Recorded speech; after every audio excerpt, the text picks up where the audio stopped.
할렐루야. 예, 우리 가정에서 혹은 가정이 아닌 다른 곳에서 혹시 또 운전하면서 예배드리시는 분들도 계실지도 모르겠는데 운전 조심하시기 바라고요. 또 우리 오늘 예배당에서 예배하시는 분들 우리 모두가 정말 하나님 기뻐하시는 예배자가 되기를 간절히 원합니다. 교회가 통합된 지가 벌써 1년이 됐어요. 작년 9월 15일 예배를 드렸는데 오늘이 9월 12일이니까 이제 1년이 되어 가고 있습니다. 코로나로 인해서 특별한 행사도 없이 이렇게 보내지만 또 6개월을 못 보고 지냈죠. 다음에 저희들이 다시 만나면 지금까지 못한 것까지도 2배로 아니 2배 이상으로 서로 사랑하고 섬기는 그런 기회가 되기를 간절히 소망합니다. 아멘. 오늘 제가 이 말씀을 마가복음 말씀을 그 본문을 정해서 그 말씀을 전하는데 우리가 암송해야 될 성경 구절 20번째하고 21번째 말씀이 바로 그 위에 10장 44절하고 45절에 있어요. 이 본문을 가지고 제가 설교를 오늘 안 하기 때문에 그냥 잘못하면 넘어가기가 쉽거든요. 왜 안 하느냐 하면 이미 지난번에 비슷한 내용을 해서 제가 하질 않습니다만은 10장 44절 45절 우리가 외워야 될 내용인데 한번 여러분이 성경을 보면서 가정에서도 그렇고요. 같이 한번 읽어보겠습니다. 너희 중에 누구든지 으뜸이 되고자 하는 자는 모든 사람의 종이 되어야 하리라. 45절 인자가 온 것은 섬김을 받으려 함이 아니라 도리어 섬기려 하고 자기 목숨을 많은 사람의 대속물로 주려 함이니라. 아멘. 이 두 절을 여러분들이 암송하실 때 설교 말씀 듣지 않았어도 같이 이렇게 암송을 해 주시기를 부탁을 드립니다. 오늘은 10장의 결론이에요. 성경은 다 연결이 되어 있습니다. 그래서 오늘 결론적으로 말씀을 드리는 것은 오늘 설교 제목이 뭐죠? 예수님이 원하시는 참 믿음. 예수님이 원하시는 참 믿음이란 뭘까?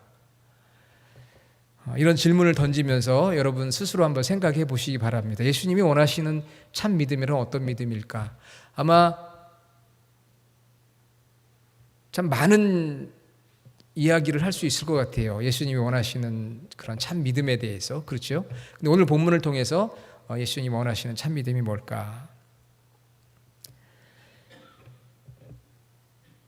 예수님이 원하시는 참 믿음은 오늘 마가복음 이 본문에서 예수님이 우리에게 원하시는 그 믿음은 어떤 믿음이냐? 나의 필요를 채우는 데서 주님을 따르는 삶으로 변화되는 것.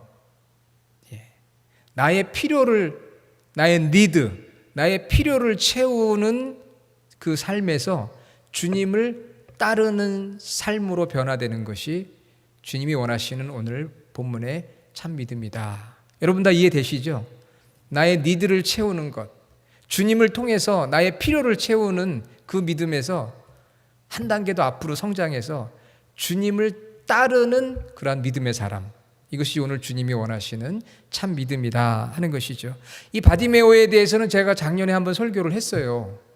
예수님 만난 사람의 이야기를 통해서. 그래서 제가 고민을 많이 했습니다.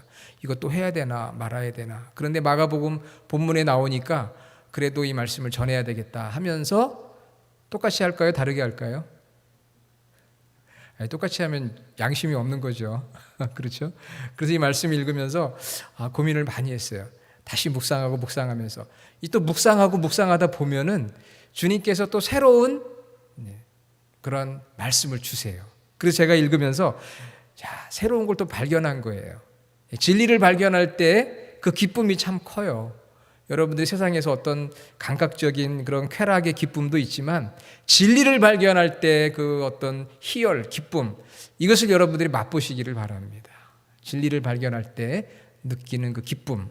저는 오늘 이 본문을 설교를 해야 되기 때문에 읽어보면서 여기서 또 새로운 또 말씀을 발견한 거예요. 그게 바로 뭐냐면은 나의 필요를 채우는 데서 예수님을, 주님을 따르는, 팔로우하는 삶으로 변화되어야 된다. 이것이 바로 주님이 원하시는 참 믿음이구나.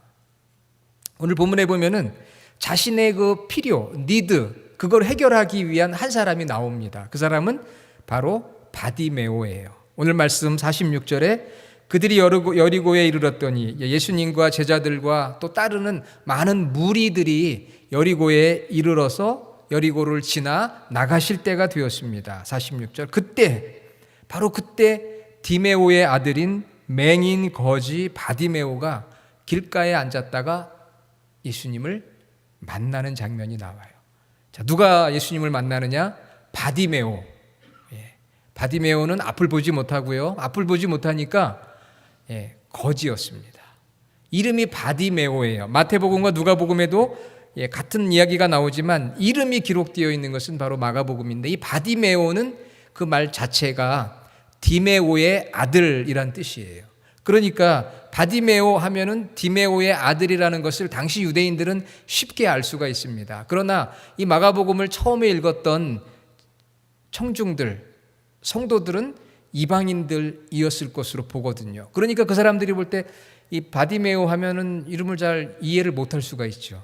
그래서 46절에 보면 한번 설명을 하고 있어요. 누구의 아들이라고요? 디메오의 아들. 디메오의 아들이란 뜻이 바디메오예요. 그런데 그냥 바디메오라고만 소개하지 않고 디메오의 아들. 왜? 이방인들이 좀 더 쉽게 이해할 수 있도록 그렇게 마가복음서 저자는 바디메오를 한 번 더 설명해 주고 있는 거죠. 여러분들 신앙생활 하면서 어떤 분들이 잘 모를 때가 있잖아요. 그때 자세히 이렇게 설명해 주는 지도자들이 되시기를 바랍니다. 이것도 몰라 그러지 말고 차근차근 설명해 주는 게 참 중요해요. 그래서 바디메오는 디메오의 아들이다. 제가 예전에 중국에 선교를 가면 설교하거나 강의할 수 있는 기회가 이제 많거든요. 그럼 제가 설교를 해요.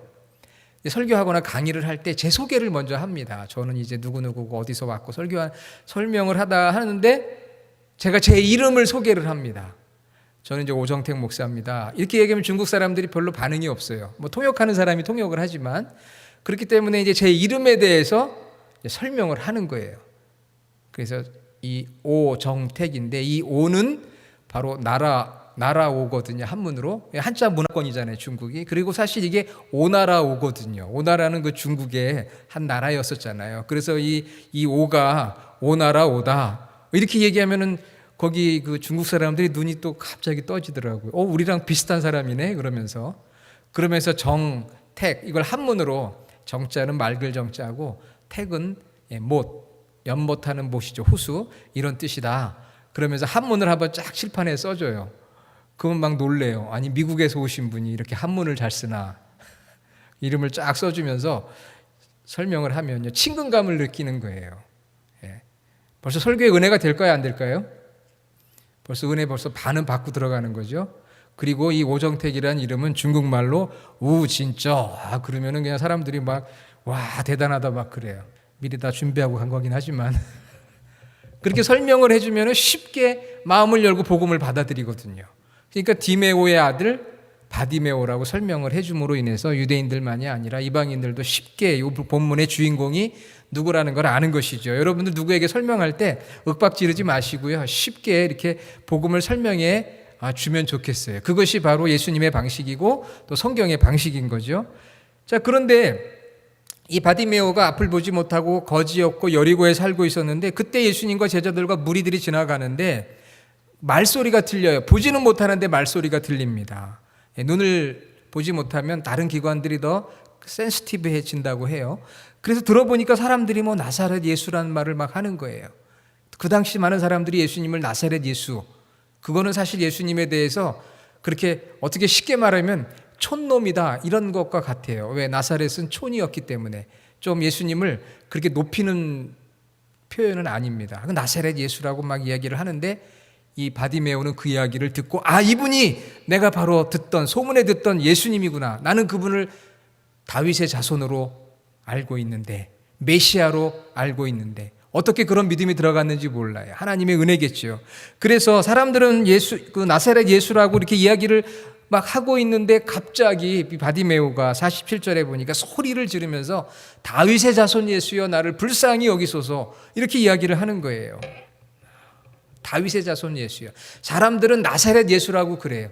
오늘날 많은 사람들이 예수를 보면서 그는 그냥 유명한 위대한 사람이다, 랍비다, 선생이다 이렇게 얘기하잖아요. 그런데 그 예수님을 우리는 하나님이라고 고백하고 하나님의 아들이라고 고백하고 인류의 구세주라고 고백하니까 엄청난 차이죠. 같은 인물인데도 어떻게 보고 믿느냐, 이것이 우리의 구원을 결정하는 거예요.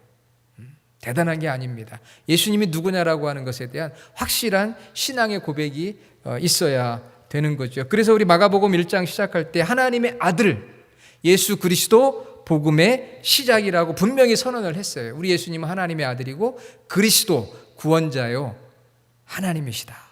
그래서 이제 이 바디메오가 나사렛 예수여 나를 불쌍히 여겨 주옵소서 그렇게 고백을 하는데, 이미 여러분이 다 아시겠지만 예수님은 다윗의 자손으로 이 땅에 오신 그리스도입니다. 이사야 11장 1절에 이새의 줄기에서 한 싹이 나며 그 뿌리에서 한 가지가 나서 결실할 것이요. 이새는 다윗의 아버지잖아요. 그래서 예수님께서 다윗의 자손으로 오실 것이다. 요한계시록 22장 16절 나는 다윗의 뿌리요 자손이다. 그래서 다윗의 자손으로 오실 메시아에 대한 예언을 성취하신 예수님, 다윗의 자손이라는 것이 예수님을 표현하는 예수님에 대한 용어인데, 아니 이 맹인이었던 거지였던 바디메오가 예수님을 향해서 그렇게 고백을 하니까 얼마나 정말 진실되고 위대한 고백이겠어요.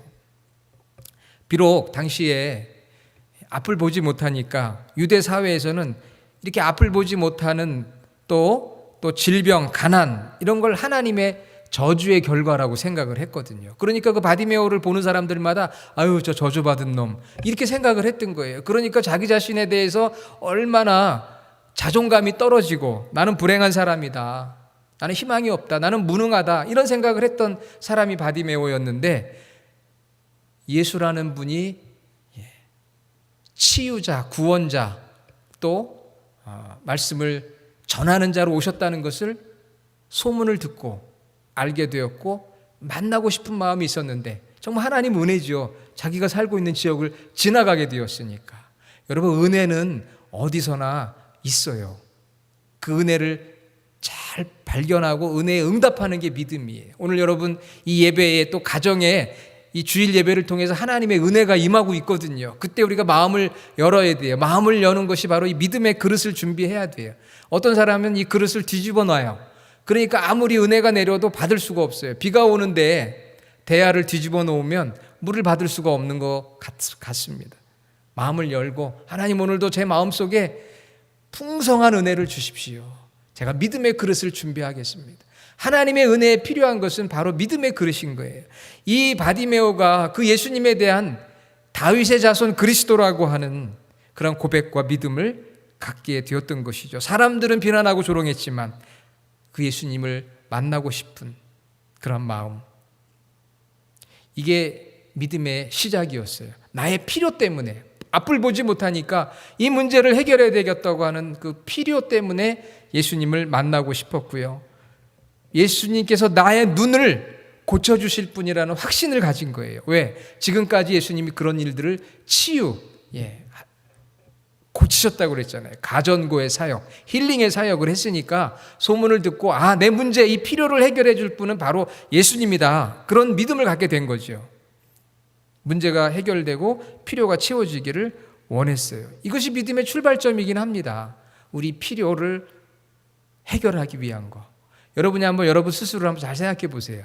내가 믿음 생활을 시작한 것이 무엇 때문에 시작을 했나? 내가 가지고 있는 어떤 필요가 있었기 때문에 우리가 믿음 생활을 시작하게 되거든요. 이민자들은 미국에 와서 외롭잖아요. 사람 만날 수 있는 곳이 없어요. 그러다 보니까 교회를 찾게 되고 거기서 교회의 머리 대신 예수님을 만나게 됩니다. 외로움을 해결하기 위해서 교회에 왔는데 거기서 교회의 머리 대신 주님을 만나게 되는 것이지요. 어떤 사람은 질병에서, 고통 속에서, 고난 속에서, 청년들이 배우자를 만날 수 있는 장소가 교회입니다. 그래서 교회 오신 분들이 이 중에도 있을 줄로 압니다만은 청년들이 배우자를 만날 수 있는 데가 교회거든요. 근데 요즘 교회가 대면 예배가 없어지고 온라인 예배가 되어버렸잖아요. 그래서 요즘 청년들이 이제 온라인에서 또 배우자를 찾는데요. 예전엔 교회에 와서 찾았는데 교회가 문을 닫으니까 이제 온라인을 통해서 배우자를 찾으려고 하는데 잘 찾아야 되겠죠. 온라인에서 잘못 또 만나면 안 되니까. 그렇지만 점점 더 그 온라인에서 이런 뭐 데이팅하는 그런 애플리케이션이 있어서 거기서 많이 또 배우자를 찾는다고 합니다. 조심은 해야 되겠지만 이 교회의 배우자를 찾기 위해서 왔다가 교회의 머리 대신 예수님을 만나는 거예요. 이게 믿음의 어떤 시작이고 필요인 것이죠. 그러나 그 모든 것들이 다 주님의 은혜이기도 합니다. 주님께서 이렇게 이끌어 주시는 거죠. 주님의 몸된 교회로 이끄시고 몸된 교회의 머리 대신 주님을 만나게 해 주시는 거죠. 필요를 채우기 위해서. 여러분, 오늘도 우리가 예배하기 위해 나왔지만 어떤 마음속에 삶의 필요를 가지고 나오시지 않으셨어요? 가지고 나오셨잖아요. 그렇죠. 어떤 분은 건강의 문제를 가지고 나오신 분도 있고, 어떤 분들은 경제의 문제를 가지고 나오신 분도 있고, 어떤 분은 마음의 염려와 근심과 두려움을 가지고 나오신 분들도 있을 거예요. 그거 나쁜 거 아니에요. 그게 바로 믿음의 시작이고 믿음의 기초가 될 수가 있어요. 예수님은 우리의 필요를 채우시는 분입니다. 할렐루야. 필요를 외면하시는 분이 아니에요. 필요를 채우시는 분이에요. 그래서 산상수훈 마태복음 7장 7절로 11절에 구하라 그리하면 너희에게 주실 것이요 찾으라 그리하면 찾아낼 것이요 문을 두드리라 그리하면 너희에게 열릴 것이라. 구하라 찾으라 두드리라. 제가 이거를 앞자만 따가지고 구, 차, 두 이렇게 외웠어요. 그랬더니 안 잊어버리더라고요. 한번 따라 봅시다. 구차두. 이게 뭐 자든지 구든지는 모르겠지만 하여간 구차두, 구하라 찾으라 두드리라. 그러면 주실 것이고 찾아낼 것이고 열릴 것이다. 필요를 채우시는 분이 바로 주님이에요. 그래서 바디메오는 이 예수님이 나의 눈을 고쳐주실 것이다, 내 필요를 채워주실 것이다 라는 그런 믿음이 있었어요. 그런데 예수님이 여리고를 지나가신다니까 보통 일 아니지 않겠습니까? 그래서 예수님을 향해서 다윗의 자손 예수여 나를 불쌍히 여기소서. 그 마음속에 고침받고자 하는 간절한 갈망이 있었던 거예요. 마가복음 10장 51절에 예수님께서 이 맹인에게 내가 너한테 뭐 해주면 좋겠니? 이렇게 물었더니 바디메오가 저는 보기를 원합니다. 제가 좀 봤으면 좋겠습니다. 간절한 마음이 있었던 거예요. 여러분, 여러분의 필요가 무엇인지 한번 마음속으로 오늘 정리 한번 해보세요. 정말 예수님 이 문제 좀 해결해 주세요. 이 필요를 좀 채워주세요. 탐욕을 채워달라는 게 아니고요, 필요를 채워달라는 거예요. 내가 원하는 게 아니라 나에게 필요한 거, 이건 정말 내게 필요합니다. 그리고 그 필요를 예수님을 통해서 얻기 위해서 가만히 있는 게 아니고요, 행동했어요. 용기가 있었어요. 사람들이 뭐라고 이야기하냐, 48절. 이 바디메오가 막 소리를 질렀습니다. 다윗의 자손 예수여 나를 불쌍히 여기소서. 그랬더니 꾸짖어서 조용히 해. 네가 나설 자리가 아니야. 여기는 거지 주제에, 앞도 못 보는 주제에, 이랬을 거 아니겠어요. 그랬으면 여러분 같으면 어떡하겠어요? 엄매 기 죽어 해가지고 어딘가는 숨어버릴 수도 있잖아요. 기가 안 죽습니다. 네, 간절한 필요니까. 그게 기도예요. 하나님 앞에 나의 필요를 채우기 위해서. 오히려 더 크게, 48절, 더 크게 소리를 지르는 거예요. 다윗의 자손이여 나를 불쌍히 여기소서. 여러분 기도하실 때 한두 번 기도하다가 포기하지 마시고요, 더 마음을 다하고 뜻을 다해서 더 큰 소리로 간절히, 한 번이 아니라 두 번, 세 번 여러분 간절히 기도하시기를 바랍니다. 아멘. 우리 교회가 이제 1년 전에 통합이 됐다고 그랬잖아요. 제가 목회하면서 전에 교회에서 제가 5년 동안 기도한 제목이 하나 있었어요. 그게 무슨 제목이었느냐? 하나님 우리 교회도 예배당을 주십시오. 그 기도를 제가 새벽마다 5년 동안 했거든요. 그런데 이루어질 듯 하다가 막판에 가서 그거 안 이루어졌어요. 그래서 사실 굉장히 낙심이 됐었거든요. 그리고 내 평생에는 예배당 건물이 없나 보다. 뭐 예배당 건물이 중요하냐? 사람이 중요하지. 둘 다 중요하긴 해요. 근데 코로나 시대에는 이제 모이지 못하니까 요즘 많은 분들이 이제 예배당 건물에 대한 관심이 좀 사라지는 건 사실이에요. 작년에 저희가 통합이 되면서 이 좋은 예배당에 예배할 수 있는 그런 기회가 왔잖아요. 제가 5년을 기도하고 새벽마다 전전 교회에서 그랬던 거거든요. 생각해 보면 필요할 때 주님께서 주시는데 어떤 때는 좀 시간이 걸릴 때도 있어요. 하지만 포기하지 말고 여러분이 기도하시면 주님의 때에 열매를 맺게 될 줄로 저는 믿습니다. 뭐 그 이외에도 간증할 내용은 너무 많아요. 그런데 너무 디테일한 내용들이다 보니까 우리 교회에서 소개하기보다는 또 좀 다른 데서 소개할 수는 있는데, 간절히 찾으면, 필요를 구하면 주님께서 채워주세요. 잠잠하라고 하니까 더 크게 소리를 지릅니다. 용기 있게 나가는 거예요. 이제는 50절에 보니까 겉옷을 버리고 뛰었다고 그랬어요. 아니, 앞도 못 보는 사람이 어디로 뛰어요? 네? 물론 딱 듣고 어느 방향이다, 감각적으로 알겠죠. 그렇죠. 예수님이 계신 곳이 어딘지. 하지만 지금 앞이 깜깜하거든요. 그런데 겉옷을 벗고, 겉옷은 말씀드린 것처럼 이 거지들은 겉옷이 일종의 옷이기도 하면서 밤에는 슬리핑 백이에요. 그거 함부로 벗어버리면 큰일 납니다. 그런데 그걸 다 벗어버리고 뛰었어요. 어디로 뛰었습니까? 주님 있는 대로. 용기를 낸 거예요. 그러다가 그냥 주님 지나가 버리면 안 되잖아요. 주님이 왔을 때 이때다, 기회는. 그래서 뛰어 일어나 예수께 나왔어요. 용기 아닙니까? 여러분, 필요를 우리 주님이 해결해 주실 것이라는 그러한 믿음. 왜? 주님은 우리의 구주시잖아요. 구원자이며 주인이시니까 필요를 여러분이 구하세요. 분명한 목표를 세우시고 용기 있게 행동하시고 포기하지 마시기를 바랍니다. 그런 이 간절한 믿음을 예수님 보시고 오늘 말씀 52절에 이렇게 말씀하셨어요. 가라, 내 믿음이 너를 구원하였느니라 하시니 그가 곧 어떻게 됐습니까? 보게 되었다고 그랬어요. 보게 되었다. 눈이 띄어진 거예요. 할렐루야. 그의 필요가, 평생의 간절한 기도의 제목이 응답이 되어진 거예요. 자, 여기서 그 다음에가 중요합니다. 그래서 예수님 만나서 필요가 채워지고 구원받았다. 여기서 말하는 구원이 눈을 뜨는 구원만이 아니라 영혼의 구원이다 라고까지 확장해서 해석할 수도 있습니다. 왜? 다윗의 자손 예수여라는 그런 믿음의 고백이 있었으니까. 그런 게 없었다면 모르지만. 그리고 그 51절에 선생님이여 라고 하는 이 단어 역시 보통 쓰는 그 랍비라는 단어보다는 굉장히 더 최고의 존칭어에 해당이 돼요. 예수님을 정말 메시아로, 구원자로, 내 삶을 이끌어줄 최고의 지도자로 고백하는 이 바디메오의 이러한 모습, 그것만 해도 훌륭하지요. 그런데 저는 마지막 52절이 바로 이제 10장을 마무리하는 가장 중요한 본문이라고 생각을 해요. 우리 같이 한번 읽어보겠습니다.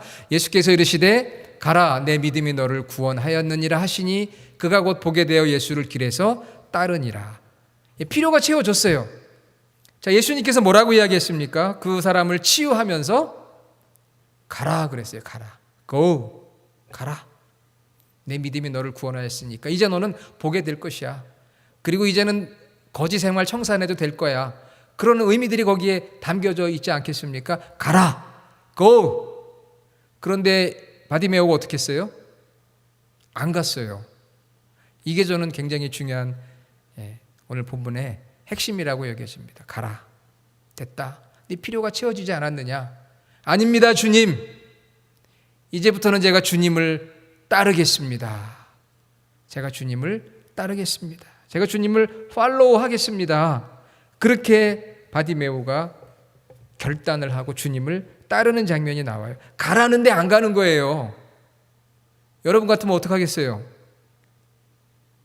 눈이 띄어졌어요. 그러면 어디부터 가야 돼요? 볼 게 한두 개겠습니까? 만나야 될 사람도 많고. 가라고 그랬어요. 예수님. 가라. go, 가. 그런데 예수님을 따릅니다. 저는 여기서 참 믿음이란 뭔가, 나의 필요를 채우는 그 믿음, 이거 우리에게 있어야 돼요. 그거 나쁘다는 거 아닙니다, 결코. 그것이 우리 믿음의 시작이고 출발점이에요. 어떤 분들은 그냥 구하는 삶만 살아요. 그런데 오늘 예수님께서 이 바디메오의 만남을 통해서 참 믿음이란 우리에게 보여주시는 것은 왜 바디메오의 이야기가 여기에 기록이 되어야 할까? 그리고 그의 이름까지도 기록이 되어서 우리에게 오늘 말씀하고 있는 건가? 그것은 바로 바디메오가 자신의 필요를 채우는 단계를 넘어서서 이제는 주님을 따르는 믿음으로 나아간 거예요. 이게 저와 여러분들이 주시옵소서 주시옵소서 저에게 이게 필요합니다. 그 단계에서 한 단계 더 성숙한 믿음으로 제가 주님을 따르겠습니다. 전 생애에 주님을 제가 따르겠습니다. 그런 믿음의 고백과 믿음의 성도가 되어야 할 줄로 믿습니다. 우리가 마가복음 10장 읽으면서 지난번 10장 21절에 예수님께서 부자 청년에게 뭐라고 이야기했어요? 내가 한 가지 부족한 게 있다. 다 가서 팔아서 가난한 자들에게 주고 나를 따르라 그랬잖아요. 나를 따르라 그랬어요. 그런데 이 부자 청년은 어떻게 했습니까? 22절에 재물이 많은 고로 슬픈 기색을 띠고 근심하여 가니라. 따르질 못했어요. 율법도 지켰지만 중요한 것은 주님을 따르는 삶을 못 살았다는 거예요. 그런데 오늘 10장 46절에 거지, 맹인, 바디메오 그 부자 청년에 비교하면은 상대가 안 되는 인물이에요. 그렇지만 그는 주님을 따랐다고 하는 것이죠. 내 필요가 아니라 주님을 따르는 자, 이것이 바로 성숙한 믿음인 것이죠. 우리에게들은 참 믿음이 필요합니다. 지금까지 마가복음 읽으면서 따른다고 하는 거예요. 팔로우라고 하는 거, 헬라어로는 아콜루레오라고 하는데 1장 18절 20절에 보면 곧 그물을 버려두고 따르니라. 2장 14절에 나를 따르라 하시니 일어나 따르니라.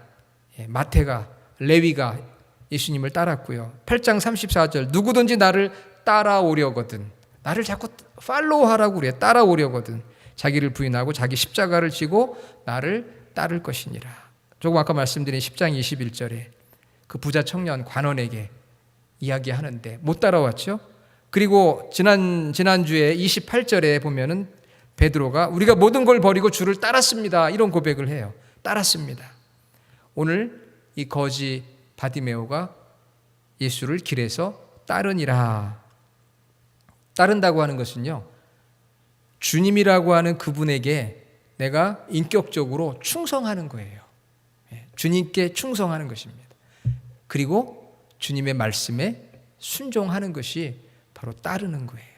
마가복음에서는 이렇게 제자의 길, 주님을 따르는 제자의 길에 대해서 강조하고 있어요. 충성하고 순종하는 것. 우리 그리스도인이란 그 말 자체가 예수님을 따른다는 의미거든요. 사도행전 11장 26절 비로소 그리스도인 안디옥에서 그 이름을 받았어요.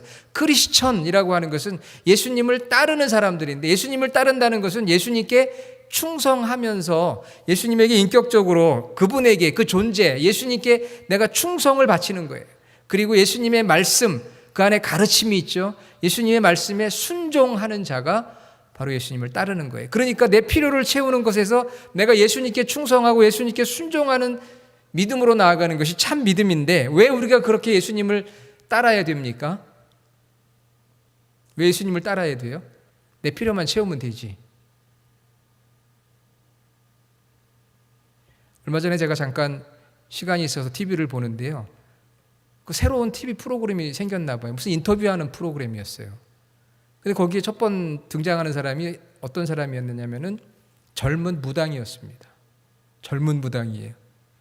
그런데 제가 관심 갖고 본 이유는 그 젊은 청년인데요, 무당이에요. 그런데 그 젊은 청년이 교인이에요, 원래. 어머니는 신실한 권사님이에요. 근데 그 집에 자꾸 질병이 생겨요. 자기도 아프고.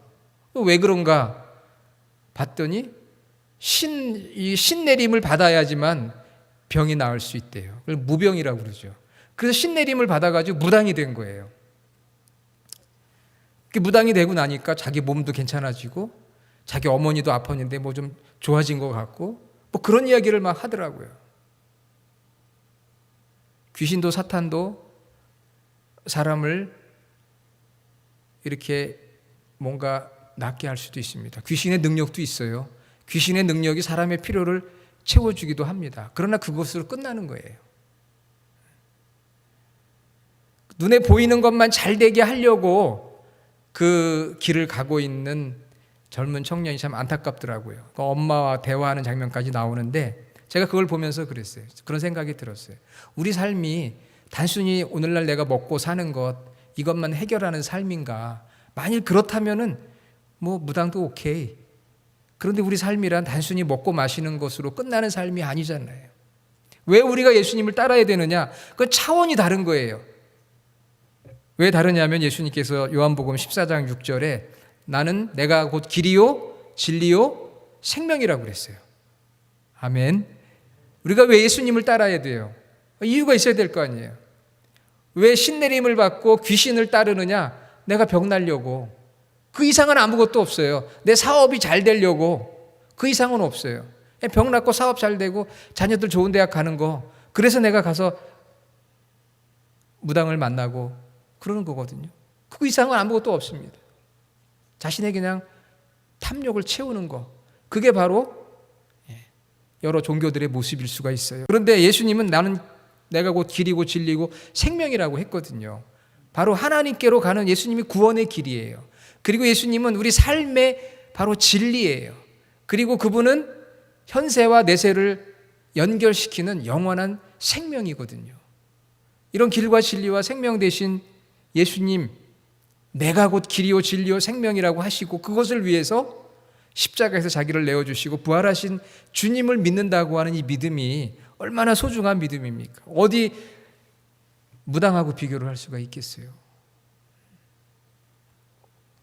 오늘날 수많은 사람들이 길을 찾지 못하고 진리를 찾지 못하고 죽음과 멸망의 길을 가고 있는데 예수님만이 구원의 길이고 예수님만이 삶의 진리이고 그것은 인생의 해답이라는 것이죠. 예수님만이 현세와 내세의 영원한 생명이기 때문에 우리가 그 구주를 믿고 따르는데 1차원적으로 우리의 필요한 것들을 우리 삶의 주인 되신 예수님으로부터 공급받을 수가 있어요. 그러나 그것으로 멈추는 것이 아니라 그 진리와 길과 진리와 생명 되신 예수님을 따르는 삶이 되어야, 그분에게 충성하고 순종하는 삶이 되어야 그것이 바로 참 믿음인 줄로 믿습니다.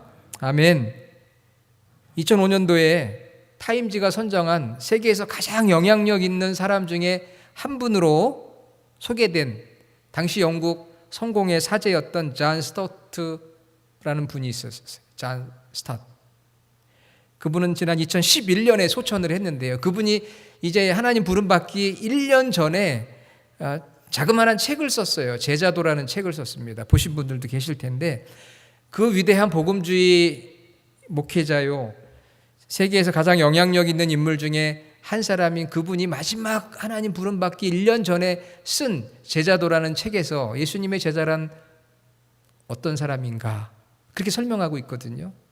제가 그 책을 전에 읽었는데 이번에 말씀을 준비하면서 다시 한번 읽어보면서 정말 예수님을 따른다고 하는 게 뭘까? 그런 고민을 하게 됐습니다. 예수님을 따른다는 게 뭘까? 예수님께 충성하고 예수님 말씀에 순종하는 거 맞는데 좀 더 구체적으로 예수님을 따른다는 게 뭘까? 어떻게 하는 것이 예수님을 따르는 것일까? 그런 고민을 하면서 그분 책을 읽으면서 그분이 소천하기 1년 전에 쓴 책이니까 평생의 모든 것들이 응축이 되고 압축이 되어서 나온 거죠. 그냥 자기 생각이 아니라 성경 묵상을 통해서 연구를 통해서 소개하고 있는, 그러면서도 굉장히 쉬운 책이 바로 존 스타트의 제자도라는 책인데요. 거기서 보면은 예수님을 따르는 길을 소개하고 있습니다. 예수님을 따르는 길이 뭐냐? 4가지인데요. 간략하게 말씀드리고 마치려고 하는데, 첫째는 예수님만이 구원의 유일한 주님이시다 라고 믿는 거예요. 왜 그런 믿음이 필요하냐면 오늘날 다원주의라는 것이 있습니다. 그것은 어디로 가도 산 정상에만 가면 된다 이런 생각을 합니다. 예수님의 유일성, the way, 유일성을 인정하지 않아요. 그런데 우리는 예수님이 구원의 길, 유일성 인정합니다. 예수님은 우리 죄를 위해서 죽으시고 부활하셨어요. 여러분 마가복음 10장도 그걸 다 얘기하고 있습니다. 마가복음 10장 34절에 보면 채찍질하고 죽은 것이나 3일 만에 살아나리라. 우리의 속죄를 위해서 죽으시고 3일 만에 부활하신 분이에요. 하나님 인간이 되셨고 우리 죄를 담당하시고 죽으시고 부활하신 분, 우리의 유일한 구원자라고 하는 것. 다른 데 구원이 없습니다. 예수님만이 유일한 구원자라고 하는 것, 그분께 충성하는 거죠. 그래서 첫 번째는 예수님의 구원의 유일성을 믿는 것이 예수님을 따르는 길이라고 얘기했어요. 두 번째는 예수님을 따르는 길은 물질에 사로잡히지 않는 삶이라고 했습니다. 좀 어려울 수도 있죠. 이미 부자 청년의 이야기를 통해서 이미 들었습니다. 그래서 우리에게 주어진 형편 속에서 자족하고 검소하고 관대한 삶을 살아가는 것이 주님을 따르는 길이다. 물질에 사로잡혀 사는 삶이 아닌 주님을 따르는 삶이란 자족과 검소와 관대한 삶, 거기다 제가 더 표현하고 싶다면 감사한 삶을 살아가는 것이 주님을 따르는 길이다. 세 번째는 하나님 말씀에 대한 절대적 기준을 갖는 삶이라고 했습니다. 왜? 오늘날 많은 사람들이 윤리적인 상대주의의 삶을 살아요. 그래서 제가 마가복음 10장 시작하면서 1절부터 12절에 그런 어떤 가정, 결혼에 대한 이야기 예수님 주셨잖아요.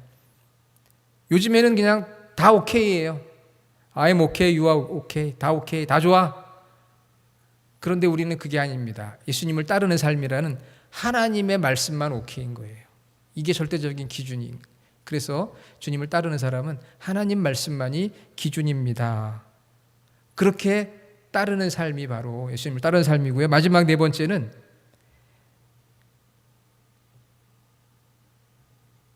자기를 사랑하는 삶에서 하나님과 이웃을 사랑하는 삶으로, 하나님과 이웃을 사랑하는 삶. 자기 사랑하고 자기에게 도취가 되고 이기주의, 나르시시즘이라고 하죠. 나만 생각하는 거예요. 나만 바라보는 거예요. 나만 잘 되면 끝이에요. 오늘날 그렇습니다. 그런데 예수님을 따르는 삶이란 눈을 열어서 하나님을 사랑하고 우리 주변의 이웃을 사랑하는 삶인 것이죠. 그래서 예수님을 따르는 삶이란 다원주의와 물질주의와 윤리적인 상대주의와 나르시시즘, 자기중심주의를 따르는 자가 아니고 그걸 버리고 세상은 그리 가고 있거든요. 그런데 우리는 예수님 앞에 충성하고 예수님 말씀에 순종하는 거예요. 예수님만이 구원의 유일하신 주님이시고 물질에 사로잡히는 삶이 아니고 절대적 기준, 말씀에서 절대적 기준을 찾고 자아도취가 아니라 하나님을, 이웃을 사랑하는 삶을 살아가는 것이 바로 예수님을 따르는 제자의 삶이라고 말씀하고 있는데, 그것이 존 스타트의 이야기가 아니라 우리가 읽었던 마가복음 10장에 다 나오는 얘기예요. 그래서 제가 소개를 하는 것입니다. 10장의 결론으로 예수님을 따르는 삶, 여기 다 나오거든요. 그걸 정리한 것뿐이에요. 사랑하는 여러분, 바디메오는 그 뒤로 어떻게 예수님을 따랐는지 우리는 알 수가 없어요. 그래서 상상할 수밖에 없지만, 행적은 알 수 없지만 중요한 것은 예수님께서 이제 됐다, 네 필요가 채워졌으니 가라. 아닙니다. 주님, 제가 주님을 따르겠습니다. 나의 필요를 넘어서서 주님을 따르는 성숙한 믿음의 단계로 한 걸음 한 걸음 나아가고 있는 그 모습을 보면서 저와 여러분이 주님이 원하시는 참 믿음, 주님 앞에 충성하고 주의 말씀 앞에 순종하면서 주님과 동행하면서 세상에 가는 그 길과는 거슬러서 주님이 원하시는 삶을 살아갈 수 있는 저와 여러분 모두가 되기를 간절히 주님의 이름으로 축원합니다. 아멘. 하나님 감사합니다. 오늘 이 아침에 주님이 원하시는 참 믿음에 대해서 같이 생각해 보았습니다. 가라고 하는데 주님을 따르는 바디메오의 모습을 보면서 우리는 그저 나의 필요만 채우고 주님을 등지고 세상으로 가고 있지는 않은지 돌아보게 하시고, 필요를 채우시는 주님을 만나면서 그 주님을 붙들고 주님 앞에 충성하며 주의 말씀 앞에 순종하며 따라갈 수 있는 참 믿음의 사람들이 다 되게 하여 주시옵소서. 예수님의 이름으로 기도드립니다. 아멘.